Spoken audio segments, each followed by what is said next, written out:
Hi Pisces! This is Pisces Hub. Welcome to my channel. So for today's video, gagawa tayo ng monthly reading for December. Okay? So alamin natin kung ano yung mga posibleng mangyari for Pisces sa December. Okay? This is the wow, ang bilis ng panahon Pisces. December na, tapos sa susunod 2025 na Pisces. Ang bilis ng panahon. Okay, so alamin natin kung ano yung mga posibleng mangyari for Pisces sa buwan na ito. Okay? So, reminder lang po na ito ay general reading po. So, pwede pong mag-resonate sa'yo, pwede pong hindi. Okay? Pag hindi po tugma sa sitwasyon niyo po, huwag pong ipilit. Okay? So, alamin natin kung ano yung mga posibleng mangyari for Pisces for the month of December, mga gabayan mensahe ng ating tarot cards for Pisces for the month of December. Okay, so wow, unang-una pa lang Pisces, the Emperor. Pwedeng this is you or you're dealing with someone na may masculine energy. Pwedeng nasa boss energy type Pisces, masculine, alpha, ganun. Or pwedeng you're dealing with an Aries. Okay, so it's either this is a boss, this is someone na masculine, pwedeng father figure, pwede pong ganun, okay? So ano po ito? Sino po ito? Ano po yung connection kay the Emperor for the month of December ni Pisces? Ano po yung mga posible pang mangyari for Pisces for the month? Oh wow, 4. Ang the Emperor card natin is nasa number 4 and ito 4 of Pentacles. So there is a possibility of something na upgrading in financial Pisces. Okay, kasi ang 4 of Pentacles kasi is this is a card of saving. This is a card na kumbaga magkakaroon ng budget. budget sa lahat ng aspeto sa financial, mapaluho yung mga bagay na gusto mong bilhin dito sa may ulo niya. Ito yung mismong savings, okay, pag-iipon. Ito naman yung mga responsibility. So lahat ng yun Pisces matutugunan because of your financial upgrade. It's either you will be or you are the Emperor energy to this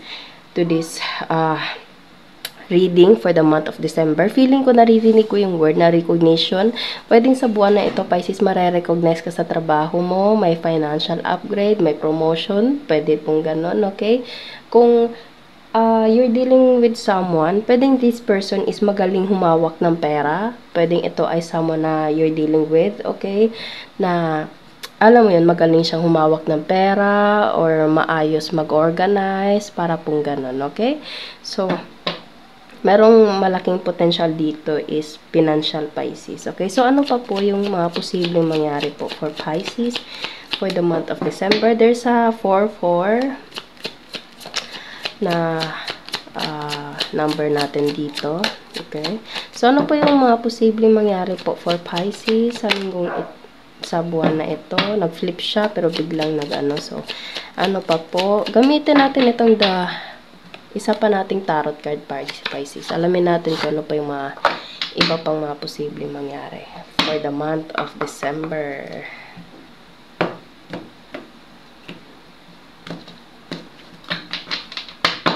Ano po yung mga posible pang mangyari for Pisces for the month of December? Ano pa yung mga posibleng mangyari po? Pisces, darling. The Emperor. Ayan, 4. Pwede meron kang, pwedeng nakakakita ka ng angel number, especially 444 Pisces, the Emperor, 4 of Pentacles, and again, the Emperor Pisces. Okay, there's a contract. Wow. Ang ganda. Okay, so sige pa. Ano itong si the Emperor? Ano ito? Si Pisces ito? O dinidil ni Pisces? The Hermit? Yes, there is something na parang bago or something like meron kang kailangang pagtuunan ng atensyon or oras Pisces. Kumbaga, meron kang gagawin na kailangan mo tong pag-aralan, Pisces. This is a task coming from the Emperor mismo. Okay? And itong task na ito, itong project na ito, Pisces, is magbibigay sa'yo ng financial upgrade. So, kailangan mong pagbutihan kung ano man itong ibibigay na task or something like project ng boss mo, Pisces. Or pwedeng ikaw tong si the Emperor na nandito, and alam mo yon, sinusulat mo or kailangan mong isulat yung plano mo, kumbaga. You will learn or you have to study or something like you have to learn something na pwedeng specific, I don't know, pwedeng sa trabaho, pwedeng sa school, pwedeng sa sitwasyon, Pisces, na kumbaga kailangan mo siya ng pagtuunan ng oras talaga. Okay, so wow, there's a big project na darating sa'yo, Pisces, coming from this the Emperor person na nandito. Or pwede din naman, Pisces, na ito ay something like employment. Okay, employment, meron kang pag-aralan for this trabaho na in-applyan or natanggap ka. Okay, pwede pong ganon. Okay, so pwede you're dealing with, obviously, Aries. Okay, or pwede ring Virgo or Centaurus, Virgo, Capricorn. Okay, or pwede you're dealing with someone, Pisces, na this person, kung specific person man ito, this person is malaki yung impact niya sa'yo sa linggong ito. Medyo nangangati yung lalamunan ko, Pisces. So, pwedeng kailangan yung mag-usap or this person wants to talk to you so much, so bad. Okay, naririnig ko yun. And this person is medyo, meron siyang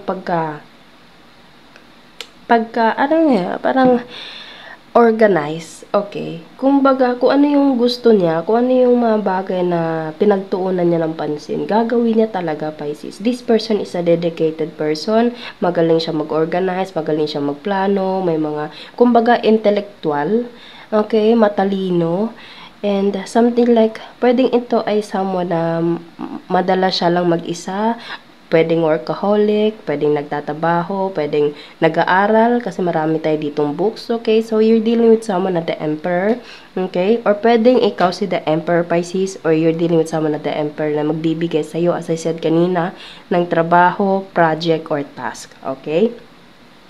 So, ano pa po yung mga posibleng mangyari for Pisces sa linggong ito, sa buwan na ito?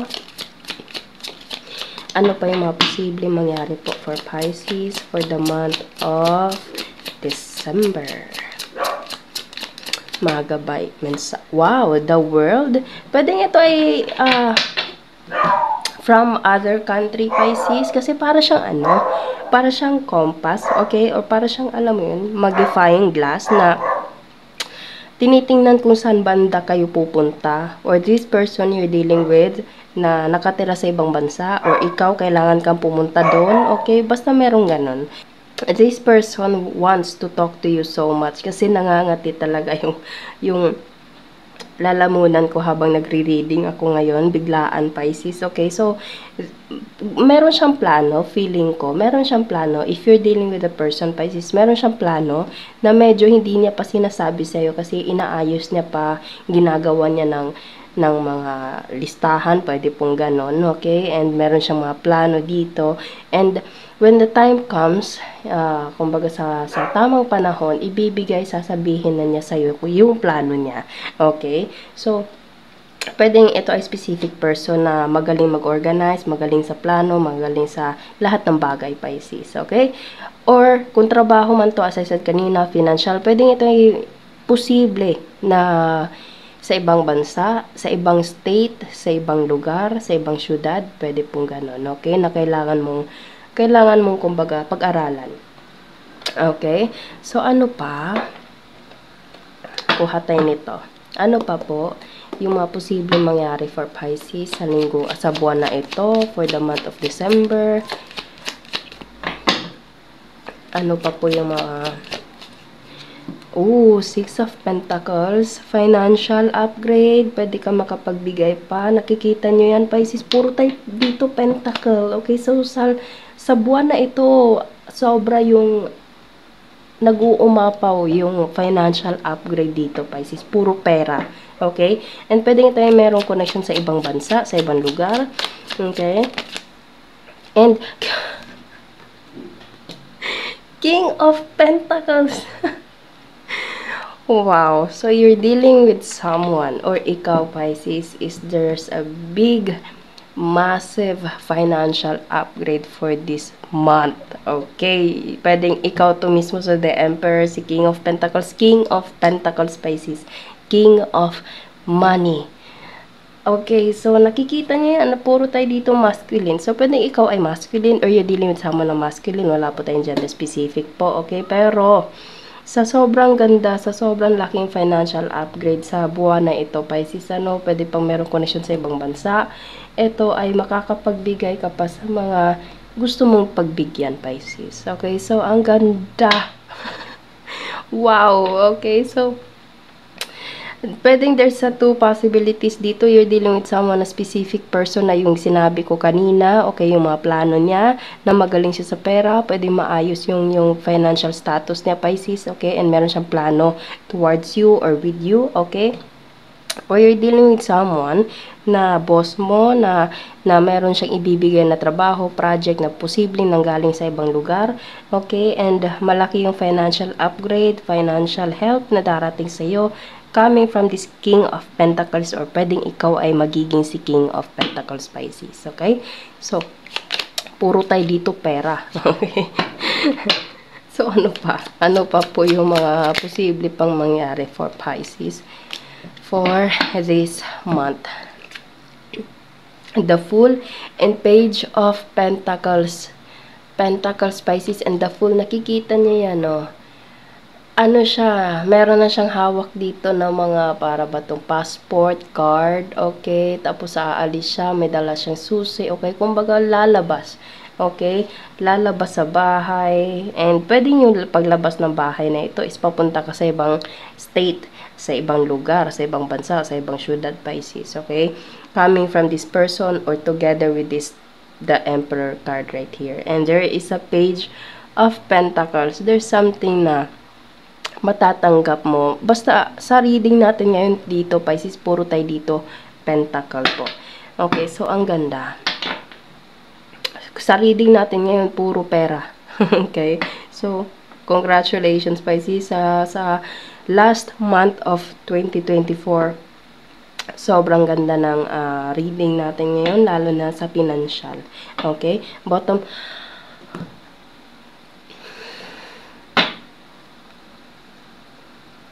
Pisces. Ayan. Basahin nyo, Pisces. Ace of Pentacles. Ayan, inaabot sa'yo mismo. Naku. Wow. Congratulations, Pisces. Hindi ko na as is na siya, Pisces. Kitang-kita nyo na po kung ano yung nakikita nyo sa ating cards. Ayan, no, inaabot na sa'yo mismo yung malaking pera, malaking coin. Puro tayo dito, coin, Pisces. So, again, paulit-ulit ko na sinasabi sa buwan na ito, there's a financial upgrade, financial blessing, massive blessing na darating sa iyo. Coming from your boss, coming from a career opportunity, or you're dealing with someone na ganito, na mayroong malaking plano with you. Okay, so, wow. So, kuha tayo ng mga initials, random words, kung sino or ano po yung mga konektado for Pisces sa linggong ito. Pwedeng hindi mo pa alam to, Pisces, and this person wants to talk to you. Okay, kasi medyo na ano talaga yung lalamunan ko. Okay, ayan. So, meron tayo ditong letter N. So, ano pa po? Meron tayo ditong dimple. Pwede may dimple. You're dealing with someone na may dimple. O pwedeng ikaw po meron. Pero kung wala, it's okay lang. Tapos, letter A, N, A. Family. Pwedeng family mo lang din to, Pisces. Okay. So, ano pa po yung message po for Pisces? Number 8.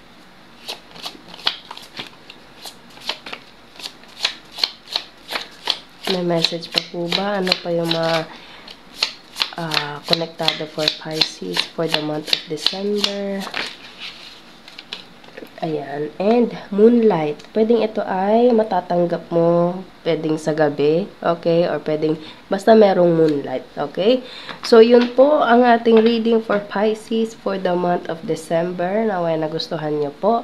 Huwag nyo po sanang kalimutan na mag-like at mag-subscribe po sa ating channel. And click the bell button, Pisces, para ma-notify po kayo sa next videos na i-upload natin. Okay? So, thank you, Pisces. And God bless.